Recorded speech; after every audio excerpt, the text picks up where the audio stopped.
Shikuese Euronews, Albania, përshëndetje. Takohemi sërish së bashku. Jemi ende në ditët festive, ende vazhdojmë të bëjmë gëzuar me njëri tjetrin, të mbajmë tryezat plot, edhe pse kemi kaluar, le të themi, më shumë se sa 2 javë që po abuzojmë. Po abuzojmë me ushqimin, sepse po konsumojmë base më shumë se sa duhet. Kemi abuzuar ndoshta edhe me pijet alkolike, me ëmbëlsirat, por edhe me gjumin. Duke qenë se ne po afrohemi tashmë në ditët që do të duhet të rikthehemi normalitetit, edhe trupi jon ka nevojë për të krijuar atë regjimin e ri dhe pikërisht për këtë un kam të ftuar dietologen klinike Anila Kalleshi. Përshëndetje. Shumë faleminderit që gjetët kohë kur ende jemi duke festuar dhe ende kemi atë nevojën për të qenë me familjen për të ardhur në Euronews Albania. Gëzuar dhe një vit sa më të mbar. Faleminderit. Unë e thash ne kemi abuzuar, të gjithë. Nuk besoj që do ketë mbetur njeri pa shkuar në parti, pa festuar me orë gjata, pa konsumuar pak alkool, pa ngrënë baklava, apo një nga ëmbëlsirat tradicionale të festës. Me gjithë këtë morinë e mënyrës të jetuarit në këtë periudhë të festave, çfarë dëmesh i kemi bërë vetes? Tani nuk duhet të gjykojmë, le të themi, atë festat e fund vitit, atë të ëmblën mëkatare, le të themi, të festave të fund vitit, alkoolin, shijimin me miq. Ne çfarë kishim për të thënë para festave, këshillat i dham, kush i dëgjoi, kush nuk i dëgjoi, okay? Por janë ambiset ato që akoma na vazhdojnë atë mëkatin e ëmbël të festave të fund vitit, natyrisht nuk hedhin në mbeturina ushqimet, e është gatuar një tepsi e madhe me baklava, do ta ham deri në fund. Unë e kam thënë gjithmonë që baklavon jepini atij që nuk e keni shumë qef për të dëmtuar ndoshta. Shaka kjo, për te shakas. Gjeli i detit është shumë i madh. Familjet janë reduktuar në numër.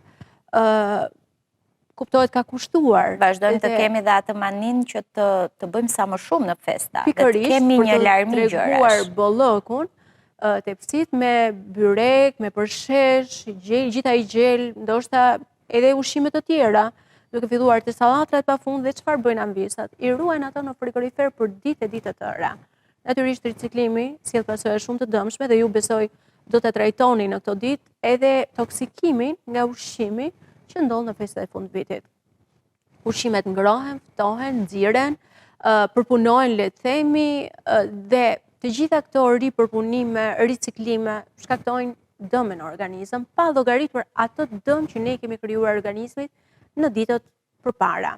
Le të themi ëmbëlsira, yndyrnat e ngopura, pra mishrat shumë të gatuar, dikush preferon që ta konsumojmë atë lëkurën e famshme që ka plot yndyrë të ngopur, shijon, por në lëkurën e famshme kemi dhe shumë krip.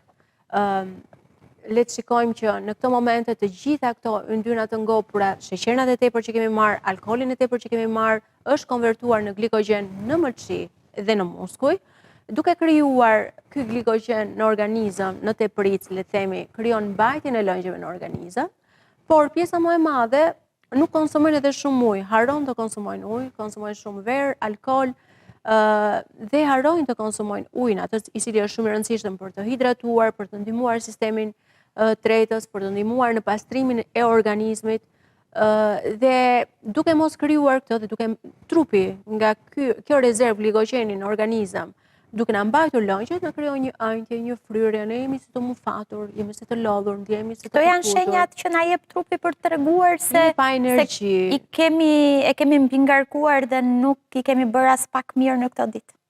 Tani, jo çdo kush mund ta ketë bërë këtë gjë, por ata të cilët janë fokusuar në konsumimin e ushqimeve të cilat kanë përmbajtur yndyrna të ngopura, karbohidrate të procesuara, shumë makarona, shumë oriz, le të themi patate, shumë patate në furrë, mish me yndyrë, ëmbëlsirat, kadaifi, baklavaja, frutet e thata, të cilat vërtet janë shumë të mira, por kur konsumohen, se çfarë ndodh? Tavolina është e mbushur plot. Dhe në momentet e gatimit, dhe në momentet kur në tavolinë janë gjëra, ti nuk e kupton, dhe ha 2 bajame tani, 3 kokrara pak më vonë, 2-3 fruta andej, 2-3 fruta këtej. Të gjitha këto janë ngarkesë për mëlçin dhe peshkat, 2 organet kryesore të cilat preken, le të themi, ekstremisht shumë, nga ushqimi i pa kontrolluar gjatë festave të fundvitit. E prekët mëlçin dhe veshkat. Si t'i ndihmojmë ne? Ju thatë në fillim që kemi ende pak kohë, sepse do vazhdojmë edhe disa ditë ne të shpresojmë të bëjmë këto mëkatet e vogla. Dhe nuk i bëjmë, sepse janë mëkate goxha të rënda për organizmin. Pra, nëse ti ke konsumuar një kallop baklava, vërtet ti ke marrë 600 kalori, ke marrë sheqer, ke marrë gjalp, ke marrë, le të themi, miell të bardhë, por nuk janë pak 600 kalori. Më besoj që ti mund të bësh 30 minuta vrap dhe ke harxuar 170 kalori, që si janë thuajse asgjë. Imagjino sa duhet të bësh vrap për të tretur një kallop baklava. Por nëse ky zakon i ëmbël përsëritet dhe ti je me ato idenë që ku ta çoj, kam bërë tepsinë e baklavas dhe duhet ta mbaroj, kjo do të ishte, le të themi, shumë ngarkesë për mëlçin dhe veshkat. Natyrisht organizmi ka organet detoksikuese që bëjnë një prunim të ushqimeve që ne i nxjerrim dhe të toksinave që mbliden, por në rastin kur ti e mbi ngarkon, ti punon me një kapacitet shumë të fuqishëm. Dhe natyrisht veshkën, mëlçin ti e lodh, nuk i jep kohë rikuperimi, kohë, le të themi, përmirësimit, dhe nuk është se ne kemi ndryshim të metabolizmit, sepse metabolizmi nuk ndryshon për 2 ditë, për 3 ditë, për një javë. Metabolizmi ndryshon në momentin kur ti, do me thënë, ne kemi jo ndryshim të metabolizmit, po kemi një ndryshim të stilit ton të jetesës. Kemi orë të tëra pa gjumë, kemi konsumim të alkoolit të pa llogaritshëm, kemi një mbingarkesë të organeve tona. Ndoshta pijet energjike që konsumohen, rëndojnë punën e zemrës. Mund kemi aritmi, mund kemi migren nga konsumimi i djathtrave të tepërt, kripa e tepërt mban lëngje në trup dhe ti ke ëndje, nuk mban dot unazat në duar, por ke edhe ëndje në fytyrë, ke këputje, ke dremitje, je i përgjumur, nuk ke fuqi të çohesh. Kjo ndodh edhe se ti nuk ke qenë në punë, le të themi, në një aktivitet të përditshëm. Të gjithë i kemi parë që përpara festave mbushin ato qeset plot me ushqime për t'i pasur për, le të themi, për 10 ditë. Në një kohë kur ti mund të blesh çdo ditë, sot paktën e ke atë luks që ti të dalësh çdo ditë dhe të marrësh shumë pak. Kjo do të ndihmonte për të bërë një ecje, për të dalë në ajër të pastër, për të oksigjenuar trurin, mendjen, organizmin. Mendoj që të gjitha këto bëjnë një ngarkesë të komplet organizmit, duke e lënë ato të përgjume, të lodhe, të kputet dhe të ketë një plok shti, le të themi, pas festave. Nga t'ja nisim? Le të themi të ndërgjegjësohemi. Të fillojmë të ushqehemi me ushqime të lehta, të cilat nuk do na bënin të ndiheshim të lodhur, të këputur, nuk do na bënin të ndiheshim të uritur, por do fillonin të bënin një përmirësim të organizmit, për të mos pasur një regjim të frikshëm, të tmerrshëm, i cili do të ishte një bumerang për organizmin dhe menjëherë pas disa ditëve që ti ke bërë këtë gjën, dhe ndoshta ndihesh pak më lehtë, pak më mirë, mund të rikthehet e njëjta gjë, ndoshta edhe me shumë më tepër pesh apo lodhje apo ndryshim të punës së organeve, duke filluar një stabilizim në 2-3 ditët e para dhe duke vazhduar pastaj në 3-4 ditë të tjera të fillosh një qasje të ushqimeve të shëndetshme. Regjimi ushqimor i shëndetshëm që do të ishte duke filluar që sot ndoshta, dhe duke vazhduar për 2-3 ditë, do të ishte konsumimi sa më shumë ujë, minimalisht 30 ml për kilogram të peshës trupore, për të bërë një pastrim nga alkooli që mund kemi konsumuar, por gjithashtu edhe për të lehtësuar punën e organeve, duke vazhduar me suprat e lehta dhe me sallatra, me sallata të ndryshme, flasim për sallatën jeshile, radicet, rukolën, por duke vazhduar edhe me lakërishtet që janë shumë të mira, lakrat e egra, brokoli, lule lakra, do të ishte një ushqim, le të themi, shumë i mirë dhe shumë i shëndetshëm për të na ndihmuar për të bërë një pastrim natyral, jo në kuptimin e atij detoksit të famshëm apo të tmerrshëm që jemi mësuar të dëgjojmë. Sot tashmë është bërë në modë, le të themi, dieta detoks që bëhen pas festave dhe në 7 ditë, 8 ditë ti konsumon vetëm lëngje. Kjo do të ishte shumë e gabuar, sepse ti ke hequr nga ushqimi yt i përditshëm, ke hequr makronutrientët, të cilët janë shumë të rëndësishëm. Në ekonominë e një vendi, ekonomia nuk funksionon pa pasur mikroekonominë dhe anasjellta. Ne nuk mund të ushqehemi me suplemente, as me vitamina, për të zëvendësuar karbohidratet, yndyrnat dhe proteinat që janë shumë të rëndësishme. Pra do të bënim gabim nëse do të mendonim që atë çfarë kemi vënë, le të themi qoftë edhe kilogramët gjatë festave duke e mbingarkuar trupin me ushqime, me një javë detoks lëngje.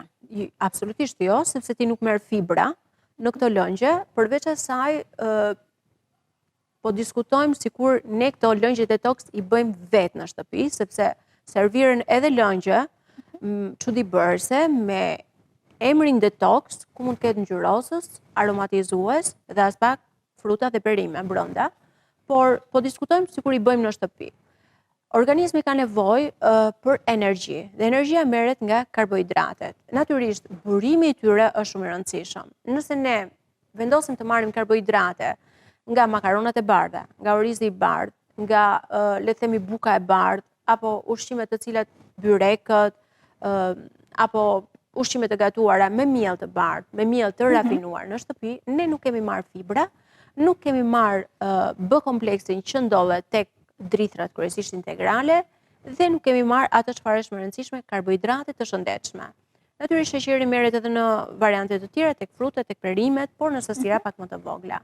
Por ne duhet i referohemi asaj pjatës së famshme që Harvard Medical School na e ka servirur dhe na e ka rekomanduar. Dhe që është? Gjysma e pjatës duhet të ketë 5 porcione perime, 2 porcione fruta, dhe gjysma tjetër duhet jetë gjysma me proteinë të pastër, ku mund të jetë mish i pulës, mish i bardh, ose edhe mish i kuq gjithmonë pa djam, dhe peshku, por mund të jetë veza, një burim proteinik shumë i mirë, mund të jenë bishtajoret, që janë një burim shumë i mirë, duke vazhduar me le të themi yndyrnat e shëndetshme, të cilat mund të jenë peshku, salmoni ose peshqit e ujrave të ftohtë, por duke vazhduar me frutat e thata, arrat, bajamet, lajthit, që janë një burim shumë i mirë i aciteve yndyrore omega 3, duke vazhduar me sardeles, skumbrin, me farat të ndryshme, farat e linit, farat chia. Pra, gjatë gjithë ditës duhet të kemi një kombinim shumë të mirë të karbohidrateve, të yndyrnave dhe proteinave. Kur ne zgjedhim burimin e saktë dhe të shëndetshëm të tyre, ne kemi përfituar dhe të mikroelemente që janë vitamina dhe minerale, të cilat në të vërtetë në porcionin e ushqimit përbëjnë një pjesë shumë të vogël me mikrogram, por kanë vlerë të jashtëzakonshme në organizëm për një sër patologjish dhe probleme shëndetësore. Sa rëndësi ka konsumimi i vakteve të rregullta në këtë periudhë dhe rikthimi i një regjimi të mirë? Tani, sot në modë është dieta fasti, por unë personalisht preferoj 3 vakte kryesore, për një arsye të vetme. Ne e fillojmë mëngjesin shumë aktiv. Jemi në punë, vrapojmë për të kapur dikush punën, mund të ketë punë zyre, s'ka rëndësi, por mendja jonë është në ka nevojë për energji. Ka nevojë për energji. Dhe ti ke pasur një vakt, le të themi, nga darka, që mund të jetë, mendoj, në ora 7 të darkës të keni mbaruar vaktin e darkës, pra nga ora 7 e darkës deri në ora 7 të mëngjesit janë plot 12 orë. Edhe në këto 12 orë, trupi nuk ka qëndruar në pushim. Trupi ka vazhduar aktivitetin e vet. Zemra ka punuar, mëlçia, mushkrit, veshkat, të gjitha organet kanë punuar dhe kanë funksionuar. Natyrisht nuk kanë pasur një aktivitet të jashtëzakonshëm, por ato kanë vazhduar dhe kanë marrë nga energjia që është marrë gjatë gjithë ditës. Dhe në mëngjes kur zgjohesh, nëse ti bën skip këtij vakti të mëngjesit, pra ti e lë deri në drek, që do të thotë e ke çuar në 16 orë, në 17 orë, do kesh një uri të tmerrshme. Dhe do konsumosh sa për të ngrënë 2 vakte ose 3 vakte. Po është më mirë që ti ta ngarkosh organizmin me shumë kalori në një vakt të vetëm, apo është më mirë ta shpërndash dhe të kesh mundësi ta tretësh dhe të kesh le të themi një sistem tretës më efikas dhe më të mirë, apo mos të ngarkosh punën e veshkës, do me thënë, apo të mëlçisë. Ti ke qëndruar gjithë ditën pa ngrënë, mëlçia ka punuar dhe pastaj e ngarkon me një vakt të vetëm, e ngarkon me një herë. Unë personalisht preferoj konsumimin e vakteve, 3 vakteve kryesore, mëngjesi, dreka, darka. Natyrisht, duke Cili ngrënë do një të ishte mëngjes, mëngjesi ideal, si duhet ta nisnim? natyrisht nuk do të ishte mëngjesi italian, që është me brioche, me cappuccino, nuk do të ishte mëngjesi londinez me prosciutta, me sallamra, një mëngjes proteinik, por që i pasur me yndyrna të ngopura, unë do preferoja atë ditën tonë mesdhetare. Jemi vend mesdhetar, natyrisht edhe klima është e përshtatshme shumë për ne, por deri më sot dieta mesdhetare është një dietë e cila ka treguar një sukses të jashtëzakonshëm afatgjatë. Që do thotë nuk është e rëndësishme shumë të bësh një dietë, ti të kesh një rezultat shumë të famshëm. Për shembull, dieta ketogjenike është një dietë që ishte shumë në modë. Dhe natyrisht të ndihmonte të humbisje peshë, por çfarë ndodhte? Veshkat rëndoheshin shumë. Trupi kthehej në një gjendje ketogjenike dhe shkatronte veshkën. Mund ta nxirrte jashtë funksionit veshkën. Pra ne nuk na intereson, që ne të bëjmë një regjim ushqimor në një moment, të kemi një rezultat atë që duam për dobësimin kryesisht, se gjithmonë kur flitet për kilogramet e tepërta, si të humbim peshën, si të kthehemi, por tek pesha kryesisht janë të fokusuar gjithë, dhe ne na intereson diçka afatgjate, diçka që na jep, nuk na krijon problematika, nuk na krijon probleme me veshkat, anemi, këputje, lodhje, ndoshta mos fokusim në punën që ne bëjmë, mos pasje energjie, apo le të themi problematika tjera. Kështu që unë mendoj që një regjim ushqimor i shëndetshëm, që mund të ishte baza, mund të ishte kosi pa yndyrë, mund të ishte kefiri, që është një produkt fantastik për sistemin tonë tretës, veza, që është një proteinë shumë e pastër, shumë e shëndetshme dhe e përthithshme lehtësisht. Mund të kishim farrat e ndryshme të ndërthurura, avokadoja, e cila është një element shumë i mirë për acidet yndyrore omega 3 që na jep, drithat integrale, ku mund të ishte ndoshta jo cornflakes, jo le të themi musli me sheqerna të shtuar, por të jetë një tërshër ndoshta pa gluten do të ishte shumë e mirë, ose buka le të themi integrale, buka e thekërës, për të marrë ato fibra që i nevojiten organizmit për gjatë gjithë ditës. Dreka mund të ishte e fokusuar në proteinë ndoshta me perime, bëhet një ngatrim gjithmonë. Ai që preferon që të konsumoj karbohidrate në drek, pra kush preferon që të konsumoj oriz ose makarona, duhet i konsumoj me perime, t'i shoqëroj me perime, dhe e kundërta do të ishte nëse preferon që në vaktin e drekës të preferoj mishin ose peshkun, përsëri kjo duhet ishte e shoqëruar me perime, jo me oriz, jo me makarona. Sepse shpesh e shoqërojmë mishin me oriz.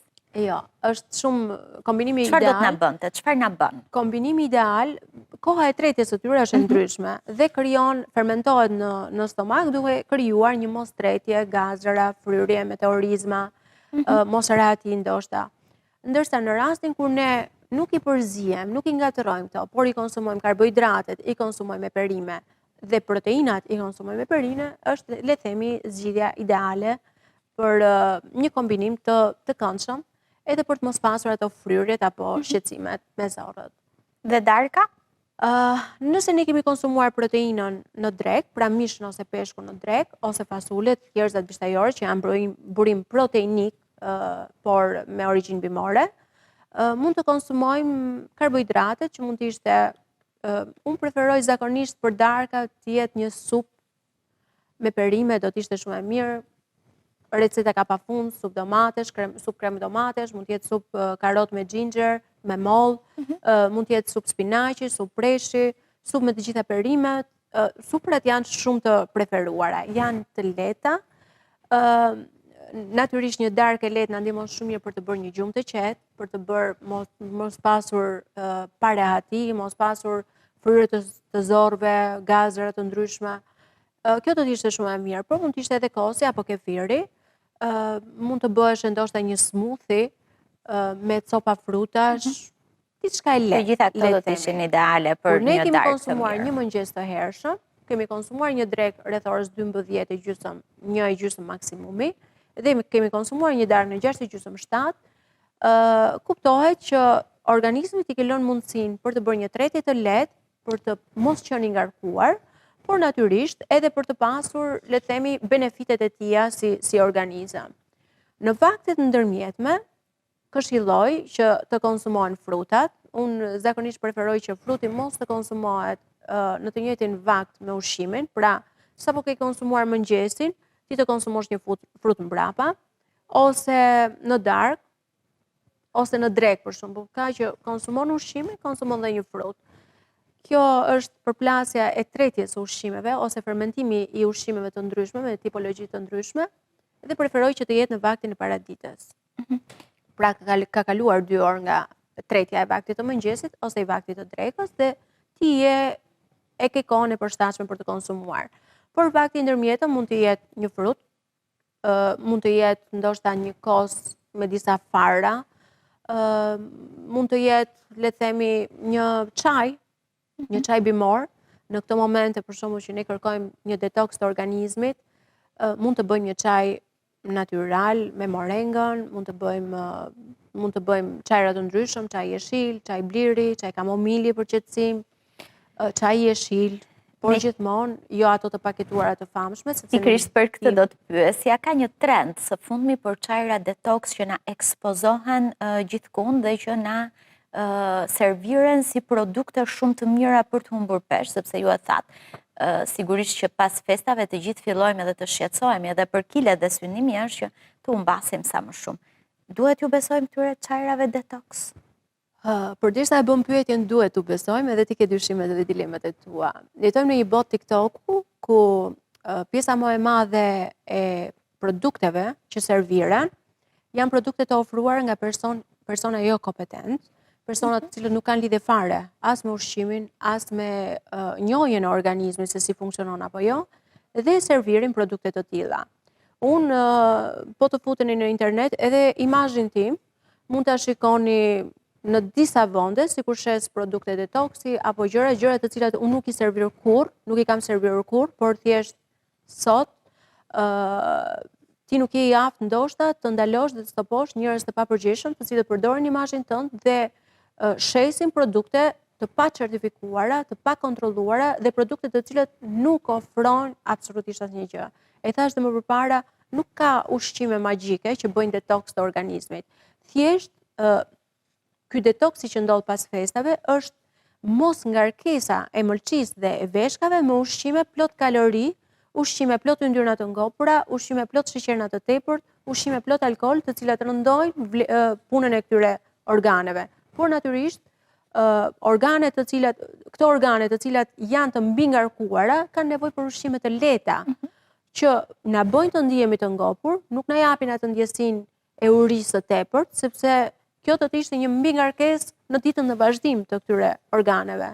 Kështu që produkte mos besoni dhe mos pranoni të mendoni që po merrni një çaj detoks të famshëm që do të bëjë mrekulliera në organizëm. Atë çajin detoks mund ta pish një pasdite. Edhe konsumimi i çajit të tepërt nuk është i shëndetshëm, le të themi, për organizmin. Vërtet çaji përmban polifenole dhe katekina, por në rastin kur abuzohet me sasinë e tyre, ajo mund të kthehet në një mak. Mund të, për shembull, persona të cilët vuajnë nga migrena, nuk duhet absolutisht të konsumojnë kafein, le të themi nga kafeja, apo dhe të marrin çajra të tepërt. Është një sër kategorish. Ndoshta mund të ketë kategori të cilët vuajnë nga gastriti, nga refluksi, që nuk mund të konsumojnë çajra të caktuar.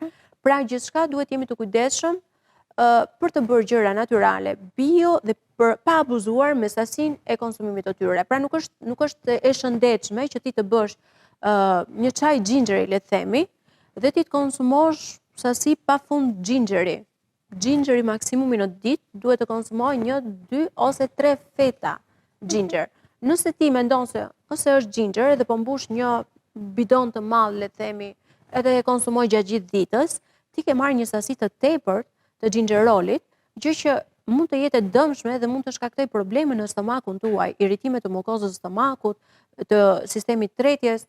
Pra duhet jemi të kujdesshëm në bërje në shtëpi dhe jo më që të konsumosh diçka që të serviret nga persona jo kompetent, persona të cilët nuk ja kanë iden fare se çfarë ndodh në organizëm dhe aq më tepër ne secili jemi unik dhe secili ka nevoja të ndryshme. Natyrisht duke njohur në vetvete organizmin tënd, ti mund të bësh një rikuperim të gjendjes të pas festave të bësh një rikuperim të anemisë, të problemeve me hekurin, të problemeve me tiroiden, të problemeve sepse e rëndësishme është të flasësh edhe për njerëz të cilët kanë patologji.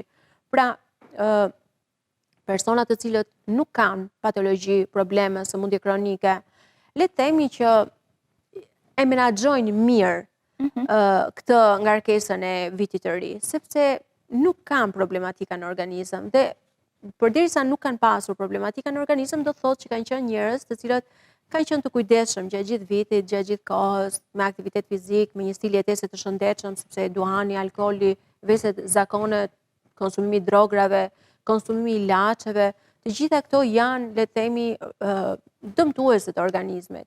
Dhe për kategorinë që është në rregull, le të themi që janë të aftë ta rikuperojnë gjendjen e tyre. Problemi është rikuperimi i njerëzve problematik që kanë sëmundje kardiake, kanë nivelet e kolesterolit të keq të lartë, kanë probleme endokrine, le të flasim për diabetin, për hipotiroidizmin, Hashimoton, hipertiroidizmin apo probleme të tjera, le të themi patologji të tjera. Çfarë duhet bëjë kjo kategori? Nga duhet ta nisi? Le të themi një regjim ushqimor i bazuar në vakte të shëndetshme dhe në ushqime të cilat, le të themi, përjashtojnë ushqime të cilat agravojnë patologjinë. Për shembull, në rastin duhet jenë për të ndjekur këto dieta, nuk duhet absolutisht që ti marrin ato nga interneti apo nga shoku familjari, duhet të jenë në një konsult me ekspertin. Ne jemi unik. Unë jam një person që jam në zyrë gjithë ditën, jam në një moshë pas menopauze, jam në gjendje të mirë shëndetësore, por si motra ime, mund të jetë një person e cila është në menopauzë, por ka probleme me kalciumin, ka probleme me vitaminën D, ka probleme me hipertensionin, ka diabet, merr një tufë ilaçesh, të cilat mund t'i kenë shkaktuar probleme në mëlçi, mund t'i kenë krijuar mëlçi të dhjamosur, dhe natyrisht regjimi ushqimor dhe mënyra se si unë e bëj detoksin në organizmin tim duhet të jetë totalisht e ndryshme nga personi. E rëndësishme është që në momentin që ti vendos të mbash një regjim ushqimor apo të mbash në kontroll kilogramet apo për të ndryshuar, për të lehtësuar punën e organeve që kanë qenë të rënduara gjatë festave të fundvitit, e rëndësishme është që të mos krijosh deficienca apo probleme të tjera. Pra, nëse ti vendos të kurosh hipertensionin, mos të krijosh probleme me një patologji tjetër, ose mos të agravosh një organ, le të themi. Kështu që të gjitha këto duhen parë në kompleks. Një person që ka probleme kronike është shumë e rëndësishme ta njohë veten në detaj, duke krijuar një regjim ushqimor të shëndetshëm, pa krijuar probleme, pa rregulluar një organ dhe shkatruar një organ tjetër.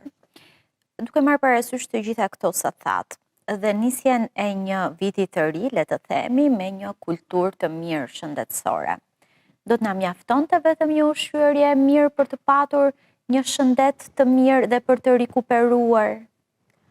Në backstage e tregova që jam presidente Albanian Lifestyle Medicine Association. E theksoj këtë gjithmonë sepse një sëmundje apo një patologji kronike ka 4 komponent kryesor, pa llogaritur pastaj le të themi që jetojmë në një botë shumë të egër, ku ushqimet të gjitha kanë mjaft përdorim të nitrateve, hormoneve, rrezatimet janë prezent tek të gjithë ne në shtëpia, edhe pse ne përpiqemi të jetojmë shëndetshëm, komshiu poshtë ose ti e ke wifi brenda në dhëm, ke disa celularit i përdor në karikim, janë shumë gjëra, shumë faktorë që ndikojnë në jetën, në cilësinë e jetës tonë, por patologjitë kronike dhe parandalimi i tyre kanë krijuar një shoqat ndërbotërore, le të themi, ku kanë mbledhur ekspertët më të fuqishëm të gjithë botës, që janë përfaqësues të mjekësisë, pra mjeku lidhet shumë mirë me patologjinë apo me problemin shëndetësor që ka dikush,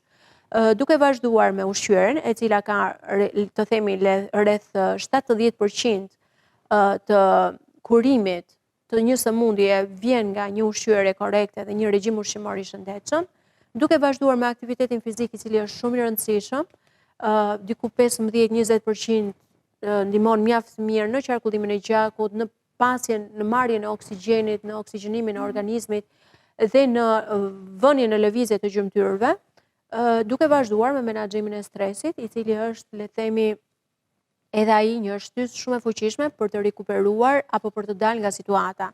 Një person i cili ka një patologji, po ka rënë në depresion, natyrisht e ka shumë më të vështirë për të kaluar atë sëmundje, duke pasur dhe këtë problematik tjetër.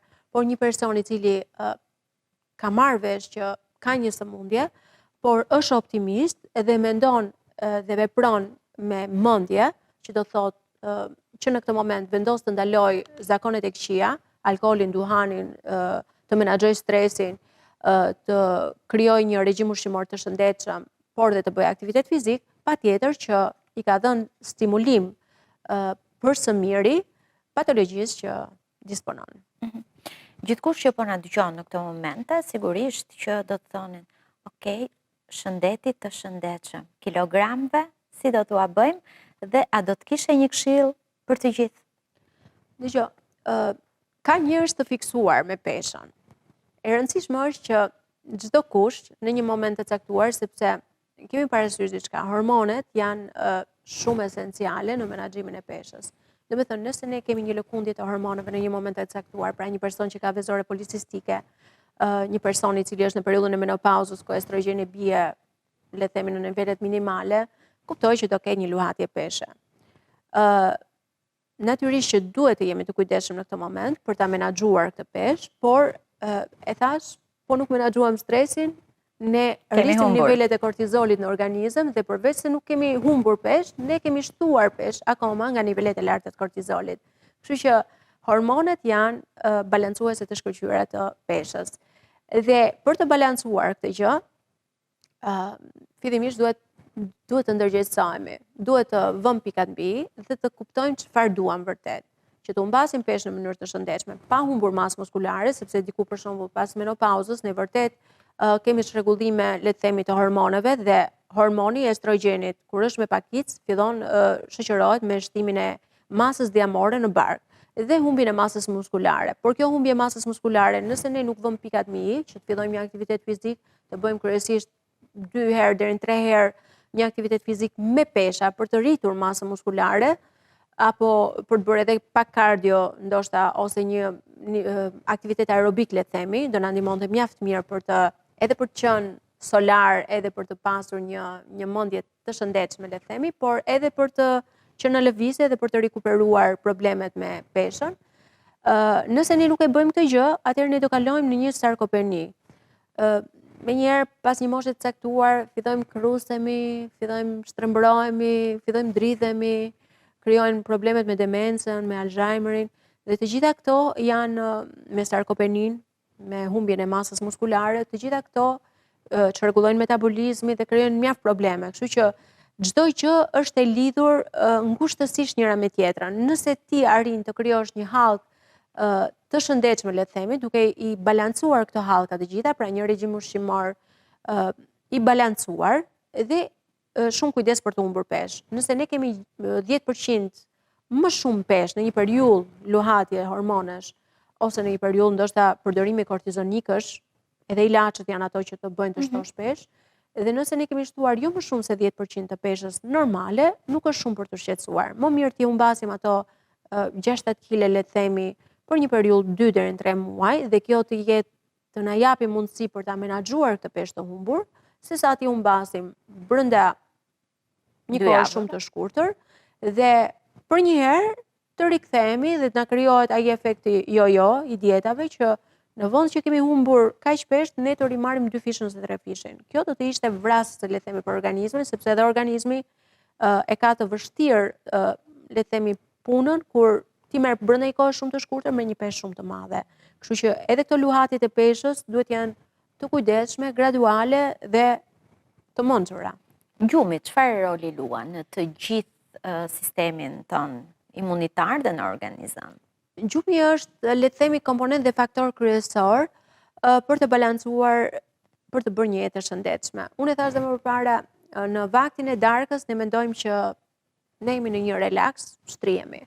Por nëse ti je shtrirë dhe gjumin e ke bërë copa, je ngritur disa herë për të mbajtur ndoshta në banjo, ose shqetësuar, ke parë ëndra shumë, ky nuk është një gjumë cilësor. Dhe kjo mund të ndodhi ndoshta nga mënyra se si ti je ushqyer, ndoshta ke pasur një ushqim të ngarkuar, ndoshta ke pasur një ditë shumë stresuese dhe ti e mendon gjatë gjithë natës atë gjën që ke kaluar. Le të themi që nëse ne kemi këtë gjë, duhet shikojmë pak nivelet e magnezit në organizëm. Zakonisht pas menopauzës nivelet e magnezit janë të ndryshueshme, por edhe në momentin kur ne bëjmë aktivitet fizik, magnezi është një ekuilibrues shumë i mirë, i themi, një gjumi të shëndetshëm. Dhe nëse ne kemi probleme me gjumin, është shumë e rëndësishme të gjejmë balancën për të marrë ndoshta çajra qetësues, natyral gjithmonë, çaj kamomilit për shembull në darkë për të bërë një gjumë të qetë, do të ishte shumë i mirë. Një vask me ujë të ngrohtë do të ishte përsëri shumë relaksuese, me disa kripra të shtuara, do të ishte përsëri një element shumë i mirë. Pra të gjejmë një ekuilibër, le të themi, që gjumi të jetë një gjumë i rehatshëm, i qetë, pa stresin e ditës. Ky do ndihmonte mjaft mirë për të pasur energji gjatë ditës, për të qenë vital, për të qenë në progres e natyrisht për t'i dhënë mundësi organeve për të bërë atë punë që duhet bëjnë gjatë gjithë ditës.